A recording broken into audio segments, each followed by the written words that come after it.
تو لکھنے کا شوق بھی بچپن سے ہی تھا، کیونکہ گھر بھی ہمارا ایک ادبی کہنے کا ماحول تھا. والد صاحب بھی لکھتے تھے، شاعر تھے، بڑے بھائی بھی شاعر تھے، میرے دادا جو تھے وہ بھی تھے. تو لکھنے کا ایک سلسلہ کہہ لیں کہ کتاب اور رسائل سے رشتہ جو ہمارا بچپن سے ہی تھا. تو ظاہر بات ہے جب ہم کچھ پڑھتے ہیں یا دیکھتے ہیں کہ یہ کیسے لکھا گیا، تو اس کو پھر لکھنے کا بھی شوق ہوتا ہے نا. پھر آبزرویشن جو ہوتی ہے ہر بندے کی اپنی ہوتی ہے، اس کو محسوس کرتا ہے، پھر اس کو لکھتا ہے، تو پھر وہ آگے سلسلہ چلتا رہتا ہے. پھر یہ کہ اختر عباس صاحب کے ساتھ پھول میں رہے، تو کوئی پروگرام ہونا، انہوں نے ٹاسک دے دینا بھی چلو یہ پروگرام ہوا ہے، اس کی رپورٹنگ کرو یا اس کو اپنے الفاظ میں لکھو. تو ہم نے اس کو لکھنا، وہ 2-4 بندوں کو انہوں نے دیکھنا، پھر کہنا چلو بھی اس کی ٹھیک ہے، اس کو اوکے کرو اور یہ پرنٹنگ کے لیے بھیج، کمپوزنگ کے لیے بھیج. تو پھر وہ آپ دیکھتے نا کہ آہستہ آہستہ پالش ہوتا رہتا ہے. تو یعنی آپ گھر سے سیکھتے رہے اور اختر عباس صاحب آپ کو پالش کرتے رہے. تو ماشاء اللہ الحمدللہ. پھول بھائی، پھول بھائی نام کیسے پڑا؟ پھول بھائی پھول کی وجہ سے پڑا یا اختر عباس صاحب نے آپ کو اسپیسیفکلی بولا یا کسی اور نے یہ نام دیا پھول بھائی؟ نہیں، اس کا ایسے تھا کہ پھول میں آنا جانا تھا، پھول ٹیم میں شامل تھا، پھول کہانی گر کی ذمہ داری میرے سپرد تھی. پہلے اپنے ایریے میں تھا، پھر وہ لاہور شہر مل گیا، لاہور کے بعد پنجاب مل گیا، پنجاب کے بعد میں کراچی شفٹ ہو گیا. تو وہ پورا سندھ جو تھا وہ میرے ذمہ لگا دیا گیا. تو جہاں کہیں جانا تو بھی یہ جو ہے نا، آفس میں پھول میں ہم لوگ ہوتے تھے، تو وہاں پر جب بات ہونی تو خواتین کو ہم نے آپ ہی کہہ کے بولنا، جو مرد لڑکے تھے ان کو بھائی کہہ کے بولنا. تو جیسے انہیں یہ پھول کے بھائی ہیں، پھول بھائی ہیں، تو اختر وہ کو ذکر کرنا یا کوئی کہنا، عبدالصمد کا نام جو پیچھے رہ گیا کافی، لیکن پھول بھائی جو ہے نا وہ آگے آ گیا. تو پھول بھائی معروف ہو گیا اور سارے معروف پھول ہو گیا. بھائی. ویسے اس میں زیادہ جو کہنے کے تقویت آئی نا، وہ جب کراچی میں شفٹ ہوا ہوں تو وہاں پہ آپ کو پتا کہ سارے بھائی بھائی لوگ ہوتے ہیں، تو وہاں پر جو ہے نا وہ زیادہ پھول بھائی کا ہی نام ہوتا ہے. وہ عبدالصمد مظفر بڑا مشکل نام لگتا تھا ان کو بولنے کے لیے، تو پھول بھائی ان کے لیے زیادہ آسانی کے لیے زیادہ اچھا رہا. ایسا بالکل ایسے ہی. پھول بھائی یہ بتائیے، میں بھی آپ کو پھول بھائی کہوں گا، یہ بتائیے کہ پھول کے بعد پھول میں اختر عباس صاحب نے بڑا اچھا سلسلے شروع کیے، جیسے پھول کہانی گھر یا پھول کلب کے نام سے بھی کافی سلسلہ چلتا رہا. ان کے بعد یہ سلسلہ نہیں چلا، تو کیا آپ نے اپنے طور پہ کوشش نہیں کی کہ آپ جیسے ذمہ دار آدمی، آپ ان کے کافی قریب رہے اور آپ یہ سلسلہ دیکھتے بھی رہے، تو آپ کے خیال میں، آپ کے حساب سے یہ سلسلہ چلنا نہیں چاہیے تھا یا آپ کو چلانا نہیں چاہیے تھا یا اس کو مزید آگے نہیں بڑھانا چاہیے تھا؟ تو وہ سلسلہ رک کیوں گیا؟ آصف، اصل میں جب کوئی بھی پروجیکٹ ہوتا ہے یا کوئی پلان ہوتا ہے نا، اس کو سرپرستی کی ضرورت ہوتی ہے. ٹھیک ہے نا. پھول میں جو ایکٹیویٹی چلتی تھی، پھول کہانی گھر تھا، پھول کلب تھا، پھول اسٹڈی ویل تھا، پھول کوکنگ کلب تھا، تو ہر جو شوق رکھنے والا بندہ تھا اس کو اس کے ذمہ کام لگایا گیا تھا. جب اختر عباس صاحب نے پھول چھوڑا تو شعیب مرزا صاحب آئے. شعیب مرزا صاحب نے اپنے طریقے سے اس کو چلایا. اب جیسے ہوتا ہے نا کہ جو جس ادارے میں سربراہ مقرر ہوتا ہے وہ اپنے طریقے سے اس کو چلاتا ہے. ہم نے پھول کہانی گھر کا سلسلہ چلتا رہا. جو ہے کہنے کے ملتان میں خواجہ مدن نواز صدیقی صاحب بھی چلا رہے ہیں، ان کی ٹیم چلا رہی ہے اس کو. تو ادھر کراچی میں جب تک میں رہا ہوں کوئی نہ کوئی پروگرام ہوتا رہتا تھا.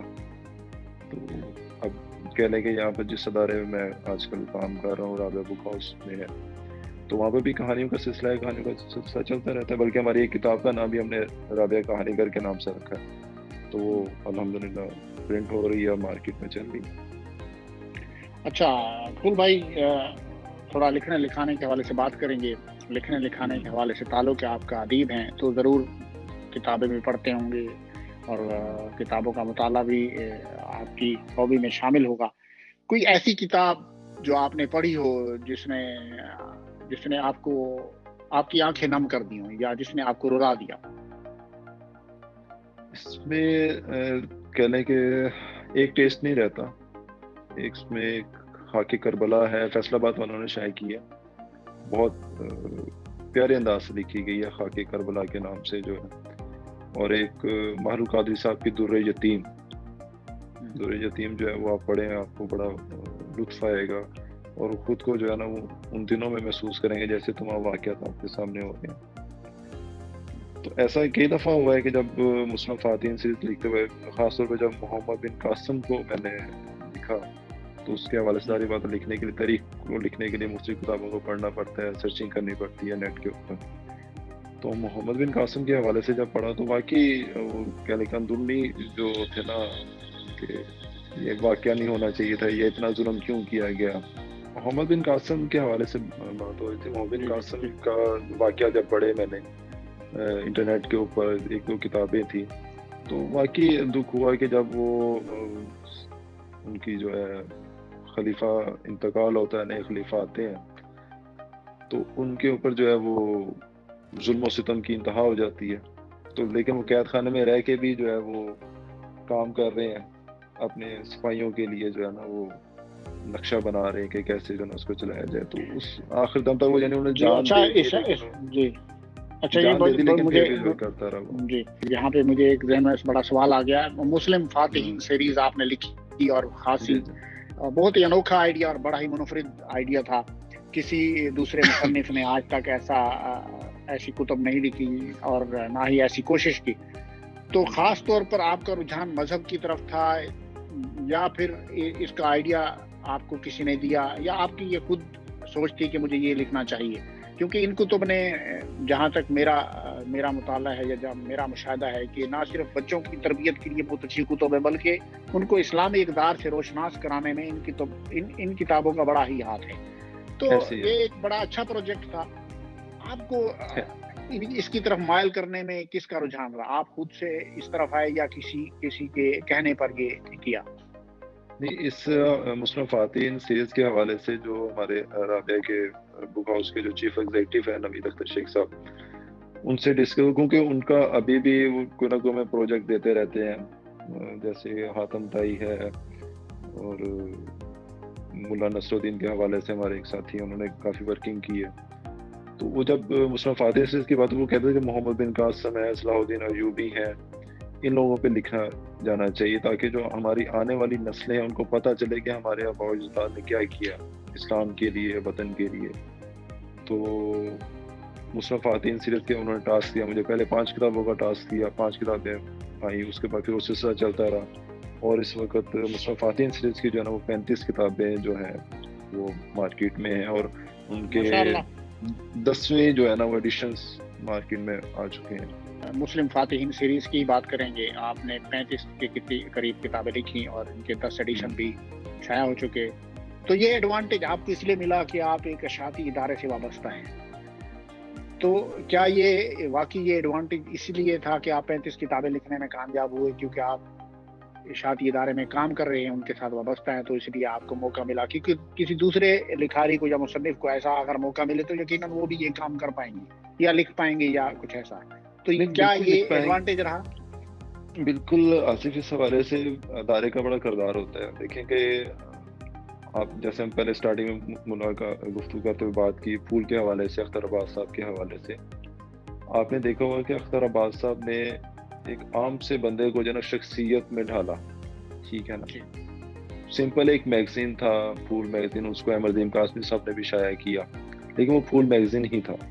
لیکن اختر عباس صاحب نے ستمبر 90 میں جب وہ سٹارٹ کیا تو وہ پھول ایک تحریک کے حوالے سے ادبی تحریک بن گئی، جو مختلف شہروں میں پھول کلب کے حوالے سے، بچوں کے NGO کے حوالے سے کام کرتے رہے، بچوں کی فلاح کے لیے کام کرتے رہے. کس حوالے سے کہ ادارے کی جو ہے نا وہ سپورٹ تھی، ادارے کے سربراہ کی سپورٹ تھی.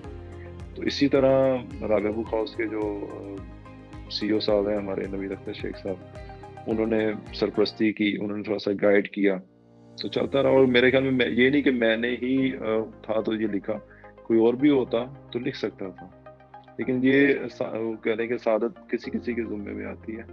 جی جی بالکل ٹھیک ہے. اور یہ مسلم خواتین سیریز کا جی بتائیے.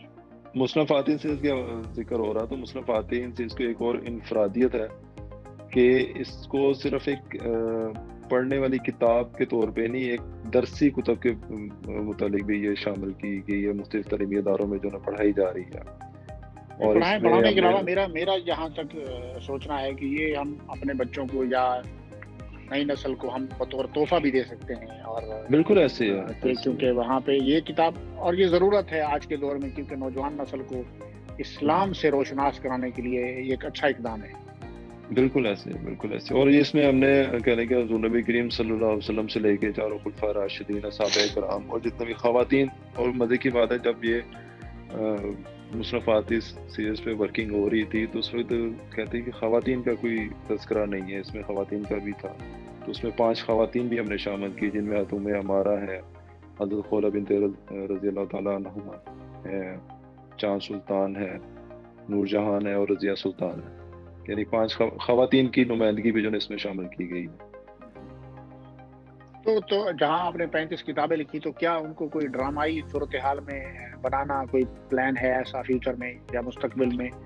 کیوں نہ، کیونکہ الیکٹرانک آج تصویر کا، میں اکثر یہ کہتا ہوں کہ اب تصویر کا دور ہے، تحریر کا دور پچھلا تھا، اب تصویر کا دور زیادہ ہے. تو کیا کوئی پلان ہے کہ ان چیزوں کو جو کتب آپ لکھ چکے ہیں ان کو آپ کو ڈرامائی تشکیل یا ٹی وی پر کچھ یا ویڈیو کی صورت میں کچھ بنانے کا ارادہ؟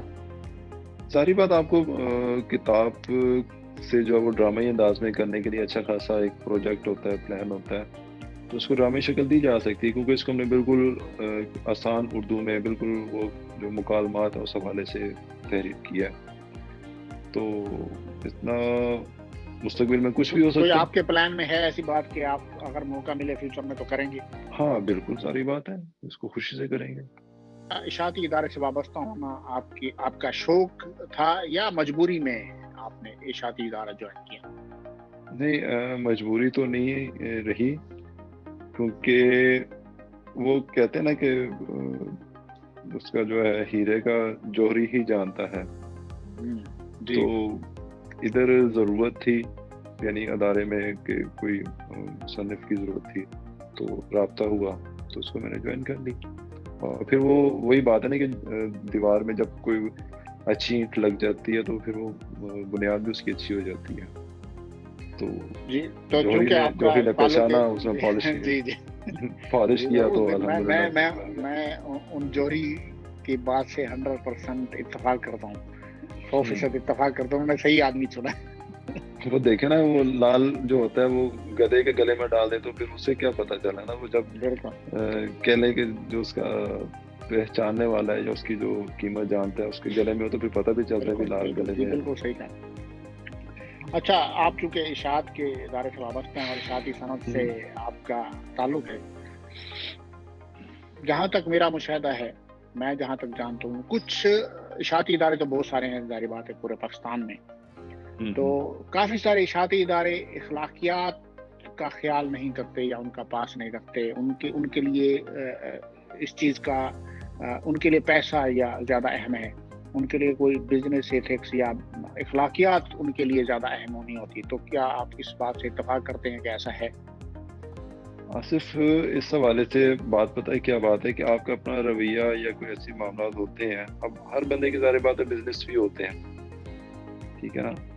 تو آپ کو شاید یاد ہو کہ ہم نے جب میں اس ادارے میں آیا تو کچھ سالوں کے بعد میں نے 12 لکھاریوں کو جو ہے نا وہ شائع کروایا یہاں سے. وہ 31 ایک سیریز جو تھی نا وہ شائع کی. اس کے بعد کافی دوستوں نے کہا جی ہم سے رابطہ نہیں کیا، ہماری کتابیں شائع نہیں ہوئی. تو پھر 31 کتابیں جو ہے نا بیک وقت ایک ادارے میں شائع کی. اور یہ 2015 کی بات ہے، 15 مئی 2015 کی بات ہے کہ بلاک میں جو ہے نا تقریب منعقد کی گئی. اور واحد پاکستان میں ایسا ہوا کسی پبلشر نے مصنفین کے اعزاز میں تقریب رونمائی کی اور اس میں ان کو جو ہے نا وہ تحائف دیے اور باقاعدہ دوستوں سے تعارف ہوا. 31 کتابیں جو ہے نا ہم نے شائع کی تھی. اس میں کچھ ایسے بھی تھے جن کو کئی سال ہو گئے ہیں، انہوں نے لکھا لیکن ان کی کوئی کتاب نہیں تھی. تو یہ رابع بک ہاؤس کو یہ ایڈوانٹیج چلتا ہے کہ انہوں نے جو ہے 31 رائٹرز کو صاحب کتاب کیا، ان کی کتابیں شائع کی اور وہ مارکیٹ میں آئی اور ابھی تک چل رہی ہیں. کیا یہ بات درست ہے کہ کچھ ادارے اخلاقیات کا خیال نہیں رکھتے؟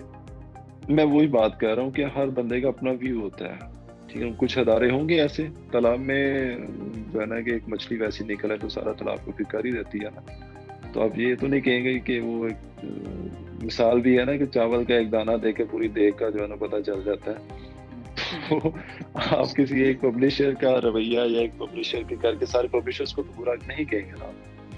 کچھ ایسے پبلشرز ہیں جو کہ بڑا اچھا تعاون کرتے ہیں ادیبوں کی حوصلہ افزائی کرتے ہیں. ٹھیک ہے. اچھا، چونکہ آپ کہانی کار ہیں، قلمکار ہیں، لکھاری ہیں، ایک اچھی کہانی آپ کے خیال میں کیا ہے؟ اچھی کہانی وہی ہے کہ جو پڑھنے والے کے دل و دماغ پہ جو ہے نا اثر کرے. آپ کا لکھا ہوا ضائع نہ ہو.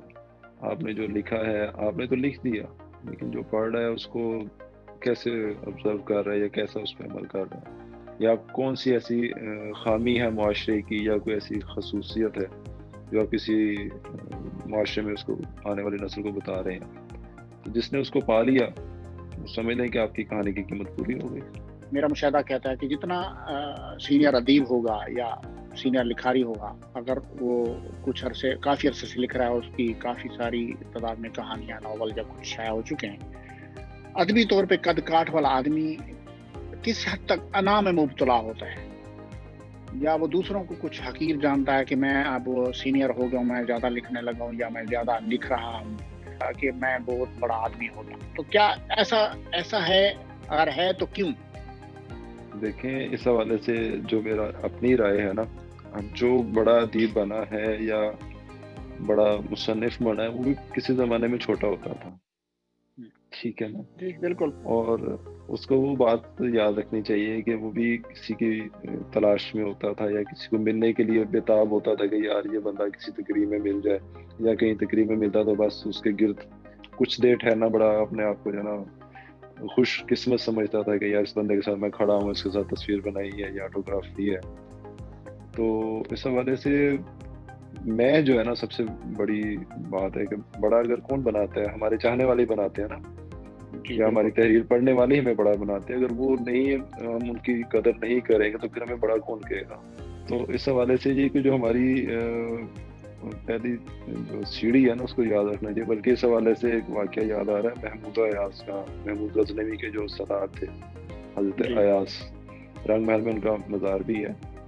تو ان کے حوالے سے کہتے ہیں کہ ایک دن جب وہ بادشاہ نے ان کو وزیر بنا دیا تو جو ان کے ساتھی تھے تھوڑا سا وہ حسد کرتے تھے، تو انہوں نے محمود غزنوی سے شکایت کی کہ جی ایاز نے اپنے کمرے میں کچھ چیز چھپا رکھی ہے، وہ رات کو جو ہے نا جا کے اس کو گنتے رہتے ہیں، اشرفی یا جوہرات جو ہوتے ہیں. تو بادشاہ نے کہا چلیں ٹھیک ہے، کسی دن چیک کر لیں گے. تو ایک دن اچانک انہوں نے دروازہ کھٹکھٹایا تو دیکھا تو ایاز صاحب بیٹھے اور آنکھیں اشک بار ہیں، اور ایک صندوق ہے اس میں سے کچھ پھٹا پرانا لباس جو ہے نا اس کو تھاما اور آنکھوں سے آنسو روا ہے. تو محمود غزنوی نے پوچھا بھی یہ کیا ماجرا؟ کہتے کہ میں جب وزیر نہیں تھا، بالکل عام انسان تھا، یہ اس وقت کا لباس ہے میرا. ٹھیک ہے نا؟ تو میں رات کی تنہائی میں اللہ کی عبادت کے بعد جو ہے نا اس لباس کو نکال کے دیکھتا ہوں کہ میں بھی کبھی جو ہے نا یہ لباس استعمال کرتا تھا یا میری اوقات یہ تھی. تو میں اللہ کا شکر ادا کرتا ہوں کہ اللہ تعالیٰ نے مجھے اس مقام پر لے کے آئے. میں اپنی پرانی باتیں جو ہے نا وہ نہیں بھولتا. تو میرے خیال میں اچھا اور بڑا ادیب وہی ہے جو اپنی ابتدائی ایام کو یاد رکھے. ٹھیک ہے، اور اس بات کو یاد رکھے کہ بڑا ادیب وہی ہوتا ہے کہ جس کو پڑھنے والے اس کو چاہیں. تمغہ تو ہے نہیں کہ آپ کو دے دیا جائے تو آپ بڑے ادیب بن جائیں. ٹھیک ہے، یا وہ شولڈر بیج لگ جائے تو آپ جو ہے نا اے ایس اے سے سب انسپیکٹر پھر انسپیکٹر بن جائیں یا اگلے رینک میں چلے جائیں. کیا خیال ہے آپ کا؟ جی بالکل، میں آپ کی بات سے اتفاق کرتا ہوں، لیکن بدقسمتی سے ہمارے کچھ ہیں ایسے ضرور جن کا یہ خیال ہوگا کہ اگر کچھ ایسا سلسلہ ہوتا تو یقیناً چاہتے کہ کوئی بیج یا تمغہ ان کو دیا جائے کہ وہ دکھایا جائے کہ ہم سینئر لکھاری ہیں. اچھا، وہ ایک سال کے بعد ایک بیج لگ جائے شولڈر پہ. ابھی بعد میں پھر وہ بیج ہی نظر آئے گا، شولڈر نظر نہیں آئے گا. جی. اچھا، کہانی لکھتے ہوئے کبھی آپ جو من میں ہوتا وہی لکھنے کی کوشش کرتے ہیں یا کچھ اپنی طرف سے کچھ بنا کے کچھ یعنی کریشن کر کے، یا اس طرح کی کہانی جیسے قارئین چاہتا ہے، جیسے قاری پڑھنا چاہتا ہے، کچھ ایسی کہانی بنا کے لکھی جائے، یا پھر جو آپ کے من میں ہوتا ہے یا جو آپ کے دل میں ہوتا ہے کہ مجھے یہ پیغام پہنچانا ہے تو اس کے اوپر فوکس کر کے لکھتے ہیں، یا پھر قاری کیا پڑھنا چاہتے ہیں اس حساب سے آپ سوچ کر لکھتے ہیں؟ اچھا دیکھیں، اس حوالے سے ایک بات ہے کہ جب آپ کو کوئی موضوع ملتا ہے نا، کیونکہ جو لکھنے والا ہے نا وہ کہیں بھی جاتا ہے تو اس کو کوئی نہ کوئی پوائنٹ مل جاتا ہے، کوئی نہ کوئی ایک لائن اس کو مل جائے تو اس پہ کہانی لکھ سکتا ہے. تو اس حوالے سے یہی ہے نا کہ آپ کو کوئی کہانی کا ٹاپک مل جاتا ہے تو آپ کہتے ہیں یار اس پہ لکھ لوں، لیکن قائرین کی دلچسپی کے لیے اس میں کچھ نہ کچھ تو وہ مسالہ جات ڈالنے پڑتے ہیں نا. تو اب یہ تو نہیں کہ میں موجودہ دور کی کہانی لکھوں اور وہ ٹانگا ریڑا یا پرانے جو سائیکل رکشے والا دور تھا اس کو لکھتا رہوں، یا میں اس دور کی کہانی لکھوں تو میں موجودہ لکھوں جی مرسیڈیز پہ فلاں بندہ گیا یا بی ایم ڈبلیو پہ گیا، ایسے تو نہیں لکھیں گے نا. جس دور کی یا جس موضوع کو آپ فوکس کیا ہوا ہے اس کے مطابق ہی سارے معاملات آپ کو دیکھنے پڑتے ہیں. اب مصطفیٰ فاتین سیریز اس حساب سے مسالہ جات ڈالنے پڑتے ہیں، مسالہ جال ڈالنے پڑتا ہے. مصطفیٰ فاتین کے حوالے سے آپ کہہ رہا ہے کہ میں اس میں گھوڑے ہی یا اونٹ کی جگہ پہ میں وہاں پر لینڈ کروزر ڈال دوں، ایسا تو نہیں ہو سکتا. بالکل. یا وہ تلوار یا تیر کے جگہ کلاشنکوف ڈال دوں، یہ تو نہیں ہو سکتا. جی بالکل. کوئی انسان اگر اپنے جذبات کو محسوس کر سکتا ہے وہ لکھاری بن سکتا ہے، یا وہ انسان جو جذبات کو محسوس کر کے ان کو الفاظ کی صورت میں ڈھال سکتا ہے وہ لکھاری بن سکتا ہے. دیکھیں یہ جو لکھاری ہوتا ہے نا بڑا سینسیٹیو ہوتا ہے، ٹھیک ہے نا. یہ جلدی برا بھی مان جاتا ہے اور جلدی خوش بھی ہو جاتا ہے. تو اس کو اب ضروری بات نہیں کہ جو احساسات میرے ہیں وہ سب کے ہوں، کیونکہ جب آپ کہانی لکھتے ہیں اس وقت آپ کی ہوتی ہے، جب وہ شائع ہو جاتی ہے پھر دوسروں کی ہو جاتی ہے. وہ ہر بندہ اس کو اپنے اینگل سے پڑھتا ہے، اپنے اینگل سے اس میں سے جو آپ کے احساسات ہیں اس کو محسوس کرتا ہے.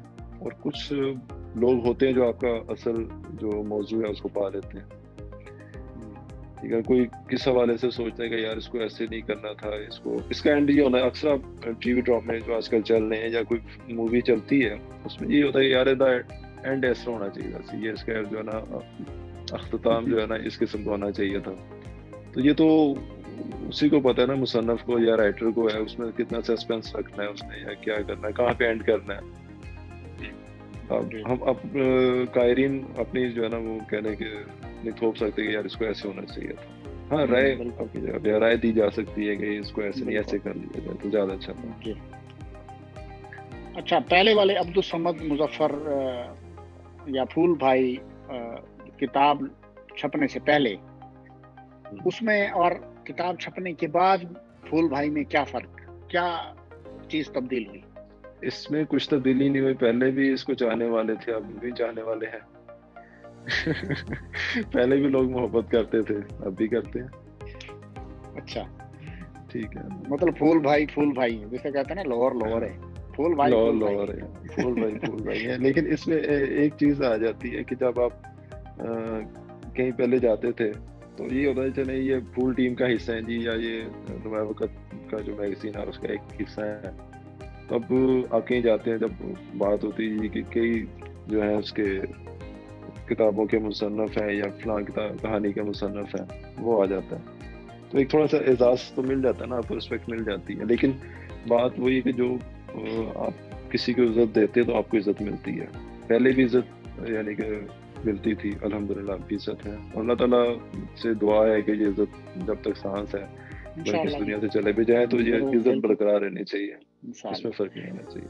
اگر آپ کو 1 لاکھ روپے دیے جائیں اور بطور مصنف آپ سے پوچھا جائے کہ 1 لاکھ کا بہترین مصرف آپ کے حوالے سے یا آپ کہاں اس کو خرچ کرنا چاہیں گے ایک مصنف کی نظر سے؟ دیکھیں اس میں ایک حوالہ میں دینا چاہوں گا. پہلے ہی میں نے ذکر کیا 12 کتابوں کا، 31 کتابوں کا. ایک کتاب کے اوپر کتنی لاگت آتی ہے آپ کو بھی اندازہ ہے، جو میری بات سن رہے ہیں ان کو بھی اندازہ ہے. تو اتنی بڑی انویسٹمنٹ بہت کم ادارے کرتے ہیں کہ 12 کتابوں پہ انویسٹ کرنا اور پھر 31 کتابوں پہ انویسٹ کرنا. اگر آپ اس کو کم از کم بھی اس دور کے حوالے سے کوئی 50-60 ہزار لگائیں تو کتنے لاکھ روپے جو ہے نا وہ خرچ ہوئے ہوں گے. جی ٹھیک ہے ادارے کو اس کا بینیفٹ نہیں ملا، ادارے سے کچھ کتابیں کچھ قائرین نے لی بھی، ٹھیک ہے. تو اگر آپ کہتے ہیں نا 1 لاکھ روپے مل جائے تو میرے خیال میں اس کا صرف جو ہے وہ یہی کتابیں ہی ہوں گی، کتابوں کے حوالے سے ہی ہے. جی ضرور، ایک مصنف یہی کر سکتا ہے. ٹھیک ہے نا. یا ایک اور حل ہو سکتا ہے کہ اگر وہ کتاب شائع نہیں کر سکتا یا کتاب سمجھتا ہے کہ نہیں ہے تو کسی ایسے لکھنے والے کی مدد ضرور ہو جانی چاہیے کہ جس کو اس کی ضرورت ہے. یہ تو آپ تاکہ اور بحیثیت مصنف بتا رہے ہیں. اگر کسی عام آج کی نوجوان نسل کو یہ سوال کیا جائے تو وہ یقیناً کہیں گے میں جا کے پہلے آئی فون لینا جی. آئی فون لینا تو میں لیپ ٹاپ لینا تو میں ہونڈا ہی لیسا. کوئی ایسا مصنف جو آپ کو پسند نہ ہو لیکن اس کی مقبولیت بڑھتی رہے اور آپ یہ سوال آپ کے دماغ میں ہے کہ کس حساب سے اس کی مقبولیت بڑھ رہی ہے یا لوگ اس کو کیوں پسند کر رہے ہیں؟ کوئی ایسا مصنف؟ دیکھیں اگر اس کی مقبولیت بڑھ رہی ہے یا اس کا چاہنے والے زیادہ ہیں تو اس میں کوئی نہ کوئی خاصیت ہوگی. مجھے وہ پسند نہیں ہے تو لیکن دوسروں کو تو پسند ہے نا. جی ٹھیک ہے نا. جو اس کی مقبولیت بڑھ رہی ہے اس میں کچھ نہ کچھ تو اللہ تعالیٰ نے خصوصیت رکھی ہوگی کہ بڑھ رہی ہے. مجھے نہیں پسند وہ میرا ذاتی مسئلہ ہے, ٹھیک ہے, یا مجھے ذاتی طور پہ وہ کوئی پسند نہیں ہے. تو میرا خیال ایسا کوئی بندے ہے نہیں ہے, اگر ہیں بھی تو وہ 2-4 ہی ہوں گے, اس سے زیادہ نہیں ہے. اور وہ بھی اصولی باتوں پہ ہے. وہ تو میں نے یہاں تک کہا تھا, بلکہ اب تو آپ سے گفتگو ہو رہی ہے کہ جو بات ہے وہ میرے سامنے بیٹھے اور بات کریں, اور جہاں پر جو غلطی ہے وہ سب کے سامنے لے کر آئیں, اور یہ بات آن دی ریکارڈ ہونی چاہیے. آپ نے کہا جیسے بھائی قاری کیا پڑھنا چاہتے ہیں اسی حساب سے آپ لکھتے بھی ہیں, تو قاری کے کیا پڑھنا چاہتے ہیں اس حساب سے تو آپ سوچ کے لکھتے ہیں. تو آخر میں کیا قاری سے کچھ آپ کے مطالبات بھی ہوتے ہیں؟ نہیں, میں ایسا کوئی چیز تھوپنے کا جو ہے نا وہ نہیں کرتا کہ آپ کسی بچے پہ یا کسی پڑھنے والے پہ اپنی جو ہے نا کوئی بات تھوپ دیں. ایسی بات نہیں ہونی چاہیے. آپ ایک اوپن ماحول دیں, جس نے اس پہ عمل کرنا ہے کرے, نہیں کرنا تو نہ کرے, لیکن آپ اپنی ذمہ داری جو ہے نا وہ نبھا لیں. ٹھیک ہے نا. آپ اپنے میسج کو کنوے کر دیں, اپنا میسج پہنچا دیں. اس کے بعد اس کی مرضی ہے کہ وہ اس کے اوپر عمل کرے, اس کو اچھا جانے عمل کرے یا اس پہ عمل نہ کرے. جی بالکل ایسی ہے. اتنی تحریریں لکھنے اور اتنی کتابیں لکھنے کے بعد, ماشاءاللہ اتنا سفر کرنے کے بعد, آپ کو ادبی کامیابی آپ کی کیا نظر آتی ہے کہ آپ کتنا کامیاب ہو, یا ادبی لیول پر آپ کہاں کامیاب ہیں, کتنے کامیاب ہیں؟ دیکھیں صرف ایسی بات ہے کہ یہ ضروری نہیں کہ آپ اپنی ایوارڈز یا جو ٹرافیوں سے اپنا جو ہے نا الماریاں بھر لیں. اصل جو آپ کا ایوارڈ یا تعارف یہی کہ کہیں آپ کا نام لیا جائے تو وہ عزت سے لیا جائے, خوشی سے لیا جائے, یا لیا جائے. یہ سب سے بڑی بات ہے. میں اپنی بات کرتا ہوں کہ میرے گھر میں آپ کبھی آئے تو جو برتنوں کی الماری ہیں نا اس میں بھی ایوارڈز پڑے ہوئے ہیں. کوئی نہ تقریب میں جاتا تھا, وہاں سے جو ہے نا کوئی وہ یا کوئی نہ کوئی وہ ایوارڈ مل جاتا تھا. لیکن اصل ایوارڈ تو وہی ہے نا جو کسی بڑے ادارے سے, نیشنل بک فاؤنڈیشن سے ہے, یا حکومت پاکستان کی طرف سے ہے, یا کسی تنظیم کی طرف سے آپ کو ایوارڈ دیا جائے. تو میرا خیال ہے کہ وہی سب سے بڑا ایوارڈ ہے آپ کا, یا دوسرے جو آپ کو چاہتے ہیں, جو عزت دیتے ہیں, وہ سب سے بڑا ایوارڈ ہے آپ کے لیے. ایک سوال یہ کرنا چاہوں گا کیونکہ آپ کا تعلق ایک اشاعتی ادارے سے ہے, ایک ناشر کے ساتھ آپ کام کر رہے ہیں, پبلشر کے ساتھ. اپنی کتاب کو مارکیٹ کرنے کا سب سے کوئی اچھا طریقہ بتائیے, تاکہ ہماری جو دیکھنے والے ہیں یا سننے والے ہیں وہ اس کو دیکھیں اور سمجھیں کہ آپ کے تجربے سے فائدہ اٹھائیں کہ اپنی کتاب کو مارکیٹ کرنے کا سب سے اچھا طریقہ کیا ہے. سب سے اچھا طریقہ تو یہی ہے کہ آپ کسی اشاعتی ایسے ادارے کے ساتھ منسلک ہوں, یا کسی اچھے ادارے سے آپ کی کتاب شائع ہونا چاہیے جو خود اس کی مارکیٹ کرے. کیونکہ جو مارکیٹ ایک اسٹیبلش ادارہ کر سکتا ہے, کوئی اور نہیں کر سکتا. ان کے پاس ہر طرح کی ٹیم ہوتی ہے, مارکیٹنگ ٹیم ہوتی ہے, رابطے ہوتے ہیں, وہاں پر وہ آپ کی جو ہے نا کتاب چلی جاتی ہے. اگر آپ کہنا کہ آپ خود اس کی مارکیٹ کرنا چاہیں تو وہ میرا خیال آپ کو وہ رسپانس نہیں ملے گا. رسپانس ہونا آپ کو بہت مشکل ہو جاتا ہے. اکثر لوگ کتابیں شائع کر کے دوستوں میں جو ہے نا وہ فری تقسیم ہو جاتی ہیں. جی, تو اچھا پبلشر کیسے ڈھونڈیں, کیا اس کی کوئی نشانی پبلشر کی, یا مارکیٹ سے پوچھنا چاہیے, یا کسی دوست و احباب سے پوچھنا چاہیے کہ اچھا پبلشر کون ہے؟ کیونکہ ضروری نہیں ہے کہ جس نے کتابیں زیادہ چھاپی ہوں تو وہ اچھا پبلشر بھی ہو. جیسے ابھی آپ نے بتایا رابعہ بک سینٹر, رابعہ بک ہاؤس. جی, تو یہ مجھے آپ سے پتہ چلا کہ یہ ایک اچھے پبلشر ہے, مجھے اس سے پہلے پتہ نہیں تھا. تو کیسے علم ہو مصنف کو کہ اچھا پبلشر کون ہے, یا اس کے پاس جانا چاہیے؟ اس کا جو ہے نا پبلشر تو ڈھیر سارے بیٹھے ہوئے ہیں یہاں پاکستان میں, پاکستان سے باہر بھی ہیں. تو جس کے ساتھ آپ کی کنیکشن جڑ جائے وہ آپ کے لیے اچھا ہے. اب پچھلے دنوں کنجا گجرات میں ایک دوست ہیں حاجی محمد لطیف کوکر صاحب, ان کے ساتھ مشاعرے میں جانا ہوا. میں شاعری بہت کم یعنی کہ کرتا ہی نہیں ہوں, وہ کہہ لیں کہ آٹے میں نمک کے برابر والا معاملہ ہے. تو وہاں پر جو ہے نا ایک صاحب ملے ماشاءاللہ سے, گنجا کے پہلے نعت کو شاعر ہیں وہ. تو انہوں نے کہا, ایک جو ہے نا کافی مشہور پبلشر کا ذکر کیا, تو انہوں نے کہا جی کہ یہ صاحب کو جو ہے نا میں نے اتنے پیسے دیے, ابھی تک کتاب شائع نہیں کی, وہ کورونا آ گیا, یہ ہو گیا. تو میں نے کہا آپ خود چھاپ لیتے. کہتے یار میں نے خود چھاپتا رہا ہوں, خود ہی چھاپنی تھی, لیکن جب میں وہاں پر گیا ہوں تو وہ بندے کا ایک بہت بڑا نام تھا, ایک بہت بڑا ادارہ تھا.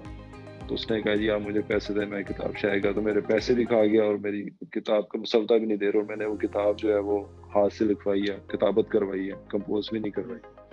تو اچھے خاصے میں نے پیسے خرچ کیے ہیں. تو اب میرے خیال سے تو وہ پبلشر بڑا اچھا تھا, ایک بہت بڑا نام ہے پاکستان کا. تو لیکن اب ان صاحب کی جب سنی تو مجھے بہت عجیب سا لگا کہ یار اتنا بڑا ادارہ کی یہ ساکھ ہے, یہ اتنے بڑا ادارے نے اپنی یہ ساکھ معاشرے میں قائم کی ہوئی ہے. یہ تو آپ کے ملنے جلنے سے, یا آپ وہ تھا نا مطلب مارکیٹ میں جا کے دوست و احباب سے ملنے جلنے دوست احباب سے پوچھا جائے کہ ہاں جی جو اس فیلڈ میں ہیں ان سے زیادہ رابطہ کیا جائے تو پھر ہی کچھ بات بن سکے گی. جی ایسی ہے. اچھا لکھنے سے پہلے کوئی کیا طریقہ کار ہے؟ کچھ ریسرچ کرتے ہیں انٹرنیٹ پہ, کوئی کتاب پڑھتے ہیں, جیسے ابھی آپ نے بتایا مسلم فاتحین سیریز کا کہ آپ انٹرنیٹ پہ ریسرچ کرتے ہیں, تو کیا یہی معاملہ سب ہر تحریر کے ساتھ ہے, کوئی کتاب پڑھنا یا ریسرچ کرنا انٹرنیٹ پہ, یا نہیں؟ ایکچولی جو ہے تاریخی, جب بھی آپ نے تاریخ پہ لکھنا ہے تو آپ کو کوئی نہ کوئی ریسرچ کرنی پڑے گی, آپ کو پڑھنا پڑے گا. اور وہ بھی تاریخ کو آپ چینج کر کے نہیں لکھ سکتے. جی تاریخ کو چینج نہیں, ہاں اس کو اپنے انداز میں الفاظ سے لکھ سکتے ہیں. جی اس میں تبدیلی نہیں کر سکتے, کسی بھی قسم کے کوئی واقعہ جو ہے تبدیل نہیں کر سکتے, اس کا انداز تحریر آپ تبدیل کر سکتے ہیں. جی تو آپ نے ویسے کوئی معاشرتی کہانی لکھنی ہے یا کوئی ویسی اخلاقی کہانی لکھنی ہے تو وہ تو آپ کا اپنا انداز ہے, آپ کی اپنی سوچ ہے, اس کو کیسے کرتے ہیں, یا آپ کا انداز تحریر کیسا ہے. اکثر کہہ لیں کہ تحریریں پڑھنے کو ملتی ہیں جی ایک دفعہ کا ذکر ہے کہ فلاں فلاں فلاں, ٹھیک ہے نا, لیکن اب وہ رویہ یا یہ تحریر اب بچے بہت کم پڑھتے ہیں اس کو. اب وہ ایک تحریک سے, جو ایک ایکشن سے جو ہے نا سٹوری ہوتی ہے کہ جیسے دروازہ کھلا اور فلاں آیا, اس نے یہ بات کی تو آگے تو سلسلہ شروع ہو گیا, یا اس کا یہ ہے کہ کوئی رزلٹ کے حوالے سے بات کرنی ہے کہ دو دوست بیٹھے ہوئے ہیں تو وہ کہہ رہے ہیں یا تمہارا یہ رزلٹ ہے یا تمہارا یہ آنا چاہیے تھا, یعنی کوئی ایکشن کے حوالے سے کہانی کا آغاز ہو تو زیادہ اٹریکٹیو ہے. وہ ایک دفعہ کا ذکر والا معاملہ ختم ہو چکا ہوا ہے. آپ نے مسلم فاتحین سیریز لکھی, اس کے علاوہ کس صنف میں آپ کی اسپیشلسٹی ہے؟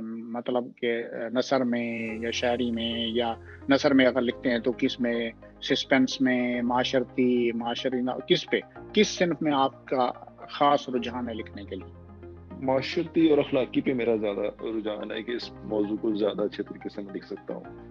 تو کیا وہ ناول وغیرہ لکھے یا کچھ کہانیاں یا کچھ ایسے ناول؟ اردو میں ایک ناول ہے, پنجابی میں ایک ناول ہے جنگل منگل کے نام سے, جو مانا متخیروں نے اس کو سلسلہ وار چھاپا بھی ہے, شائع کیا ہے اس کو.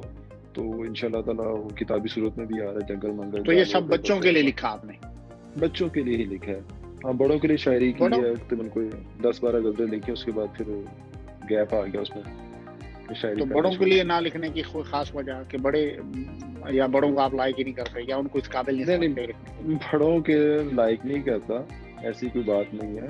بڑوں کے لیے میرے خیال میں جو بچوں کے لیے لکھنا ہے نا وہ بڑی اعزاز کی بات ہے, اور یہ اعزاز کسی کو حاصل ہوتا ہے. بڑوں کے لیے تو بہت سارے لوگ لکھ رہے ہیں, اور ویسے بھی آپ نے دیکھا ہوگا نا, جب چھوٹے ذہن کو پختہ کرنے کے لیے وہ بچوں کا ذہن ہوتا ہے نا, جب تک ان کی بیس یا ان کا ذہن آپ اس کے مطابق نہیں کریں گے, بڑے ہو کے آپ کی نہیں ہوگا معاملہ. کتابوں کے جائزے یا تبصرے ان کے اوپر کبھی پڑھے آپ نے؟ اگر پڑھے ہیں تو کوئی کیا فیلنگ آئی؟ کوئی اچھی فیلنگ آئی ہے؟ کچھ اچھے رسپانس آئے ہیں؟ کچھ اچھے کمنٹس یا برے کمنٹس یا کیا؟ اس حوالے سے میں تھوڑی سی آپ کو بتا دوں کہ 35 کتابیں تو صرف مسلم فاتحین سیریز کی ہیں, جبکہ یہ میری جو اس ادارے سے کتابیں شائع ہوتی ہیں 135 کے قریب ہیں. ماشاءاللہ. ٹھیک ہے, جس میں وہ دیومالائی کہانیاں, نصیحت آموز کہانیاں, اخلاقی کہانیاں ہیں, ٹھیک ہے. تو 135 تو کتابیں شائع ہونے کے بعد ظاہری بات ہے ان کے اوپر کمنٹس بھی آئے ہوں گے، ان کے اوپر کمنٹس لوگوں نے آتے ہیں، تبصرے بھی بالکل آتے کیے ہیں، ہوں گے، تو ایسے وہ ہے. اچھے بھی ہوں گے یا برے بھی ہوں گے، تو کیا کیسے کمنٹس زیادہ آتے ہیں، اگر کس کمنٹس قسم کے زیادہ آتے ہیں؟ اچھے ہی آتے ہیں، اور میرے خیال میں کمنٹس کا کیونکہ میں ایک اشاعتی ادارے میں بیٹھا ہوں، تو تبھی اندازہ ہوتا ہے کہ آپ کو ری آرڈر آتے ہیں. آپ نے کچھ کتابیں بھجوائیں ادارے کو بیچنے کے لیے، مختلف دکانوں کو، بک شاپس کو. جب آپ کو اسی کتاب کا ری آرڈر آتا ہے یا دوبارہ سے ڈیمانڈ آتی ہے، آپ کو اس کی اہمیت کا اندازہ ہوتا ہے کہ یہ کتاب پڑھی جا رہی ہے یا یہ کتاب لوگ پڑھنا چاہتے ہیں. اور آج قارئین کل کے کچھ تبصرے کچھ آئے، کچھ جائزے آئے کہ ہم نے کتاب پڑھی، کیسی لگی، یا اچھی تھی، یا اس میں کچھ کوتاہی نہیں، تھی، یا الحمدللہ کچھ اچھا ہی رسپانس ملا ہے، اور کہنے کے اچھے ہی تاثرات مجھے ملے. اور یہی بات تھی کہ میں ایک کتاب کے بعد دوسری تیسری پھر آگے لکھتا گیا. اگر وہ مجھے برے تاثرات ملتے یا کوئی برے کمنٹس آتے تو ہو سکتا تھا میں لکھنا چھوڑ دیتا، کہ میں آگے لکھتا ہی نا. ایک اچھا مصنف بننے کے لیے یا ایک اچھا لکھاری بننے کے لیے، اگر میں کہوں کہ میں ایک اچھا لکھاری بننا چاہتا ہوں، تو مجھے کس چیز کو چھوڑنا ہوگا پہلے، یا مجھے کیا چیز اپنی شخصیت سے یا اپنی زندگی سے نکالنی پڑے گی؟ نہیں، نکالنی تو نہیں پڑے گی، جیسے ہیں ویسے ہی رہنا پڑے گا. ہاں، شامل ضرور کرنا پڑے گا آپ کو. کیا چیز؟ شامل کیا کرنا پڑے گا؟ آپ کو پڑھنا پڑے گا. جتنا مطالعہ. زیادہ پڑھیں، مطالعہ جتنا آپ اچھا مطالعہ کریں گے، جتنا مطالعے کا وقت آپ دیں گے، اتنا اچھا لکھ سکیں گے. آپ لکھنا چاہتے ہیں نا، تو تب تک آپ کو اس کا غلطی کا احساس نہیں ہوتا کہ اس میں کیا غلطی رہ گئی ہے.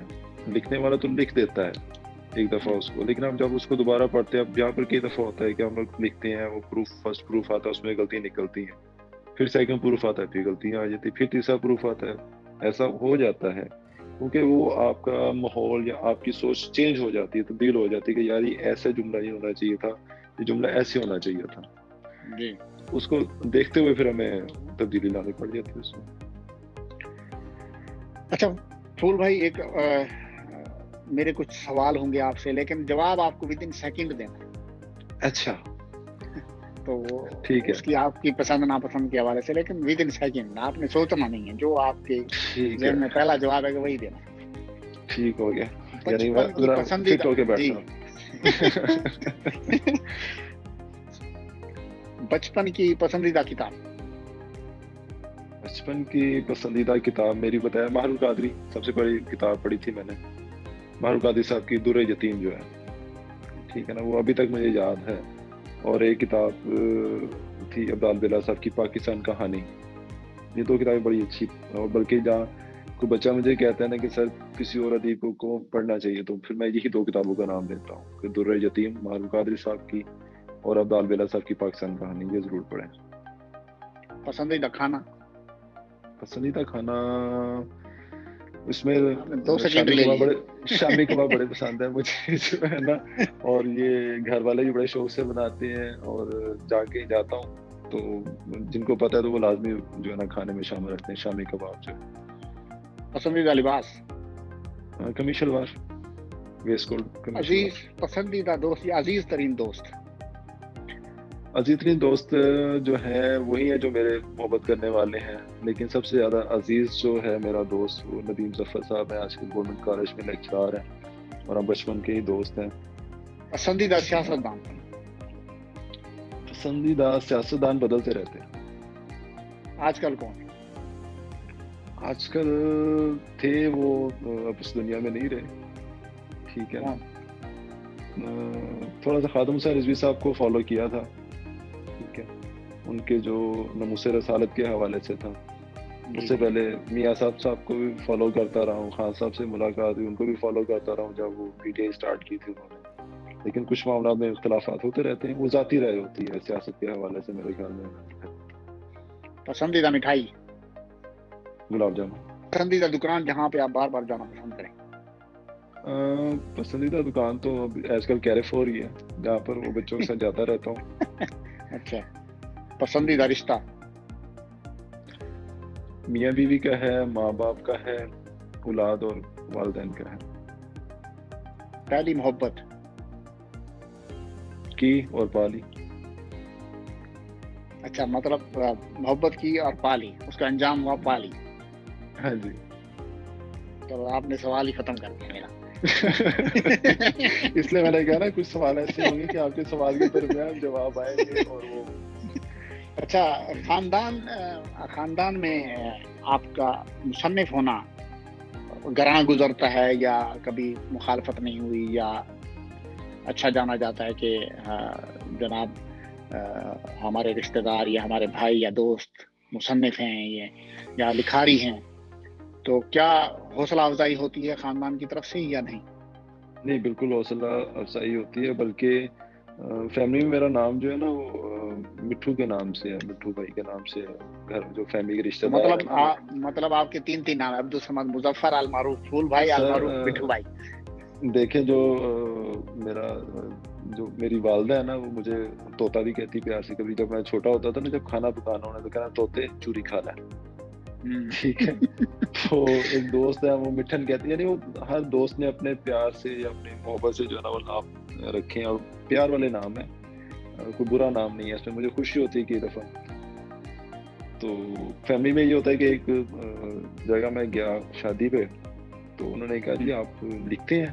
نہیں، پہلے انہوں نے پوچھا جی آپ کیا کرتے ہیں؟ میں نے کہا جی میں اس طرح ایک ادارے میں جاب کرتا ہوں۔ کہتے جی اچھا، کوئی کتابیں بھی آپ نے شائع ہوئی آپ کی؟ میں نے کہا جی بالکل ہوئی ہیں۔ کس نام سے لکھتے ہیں؟ میں نے کہا جی عبدالصمد مظفر۔ وہ ایسے سر پہ ہاتھ کرتے تھے، اچھا وہ اخلاقی کہانیاں آپ کی ہیں، فلاں کہانی کتاب آپ کی ہے، وہ فیصل آباد میں رہتے ہیں۔ تو ہم جب اسٹور پہ گئے تھے، بچوں نے کہا ہم نے یہی کہانی لینی ہے، وہ کتاب لے کر آئے، تو اچھا وہ کتابیں آپ کی ہیں؟ بلکہ وہ دیس پردیس کی کہانی بچہ اٹھا کے لے کے آ گیا، انکل جی آپ کی کتاب ہے یہ، عبدالصمد مظفر آپ کا نام ہے، ٹھیک ہے نا۔ تو اس طرح کے واقعات ہوتے رہے ہیں فیملی کے اندر بھی، جو ہے نا خوشی ہوتی ہے، ہم فخر محسوس ہوتا ہے۔ جی پھول بھائی، میرے پاس ایک سوال ہے آپ کے لیے۔ محمد توصیف ملک صاحب نے سوال کیا ہے کہ عبدالصمد مظفر کو ایک جملہ میں بیان کریں۔ پھول جیسا۔ دیکھیں ایک پھول جیسا اس لیے کہہ رہے، ایک پھول ہوتا ہے نا کہ وہ اس کو دیکھتے بندہ پہچان جاتا ہے کہ یہ گلاب کا پھول ہے، سورج مکھی کا پھول ہے یا موتیے کا پھول ہے، اس کی خوشبو سے پہچان لیا جاتا ہے۔ شکر ہے آپ نے گوبھی کا پھول نہیں کہا۔ ہاں، گوبھی کا پھول کو دیکھ کے آپ کہتے ہیں یار یہ گوبھی کا پھول، اس کو گلاب کا پھول تو نہیں کہیں گے نا آپ۔ تو اس کی اپنی پہچان ہے، اور الحمدللہ میری ایک پہچان ہے، اور جہاں نام لیا جاتا ہے لوگ ٹھگ سے پہچان لیتے ہیں، چہرے سے چہرہ پہچان دو لیکن نام سے پہچان دو ضرور ہے۔ انہی کا دوسرا ایک سوال، وہ خیر میں بعد میں پوچھوں گا، ایک اور سوال ہے زینب کا کہ کیا چیز آپ سوچتے ہیں کہ کتاب، کہانی کی کتاب کو انٹرسٹنگ بنا سکتی ہے؟ کوئی ایسی کیا چیز؟ زینب کا سوال ہے آپ کے لیے جی۔ اچھا دیکھیں، اس کا وہی دلچسپی ہے، قائرین کی دلچسپی ہے۔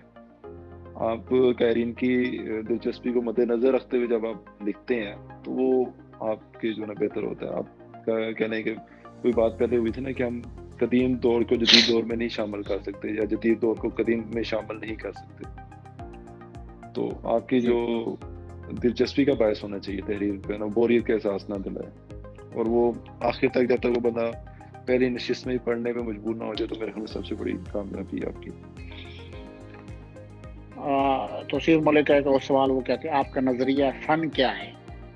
توصیف ملک ماشاءاللہ سے بڑے اچھے جو ہے نا سوال کرتا ہے۔ نظریہ فن کس حوالے سے؟ لکھنے کے حوالے سے یا لکھنے کے حوالے سے؟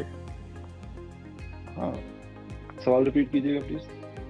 آپ کا نظریہ فن کیا ہے؟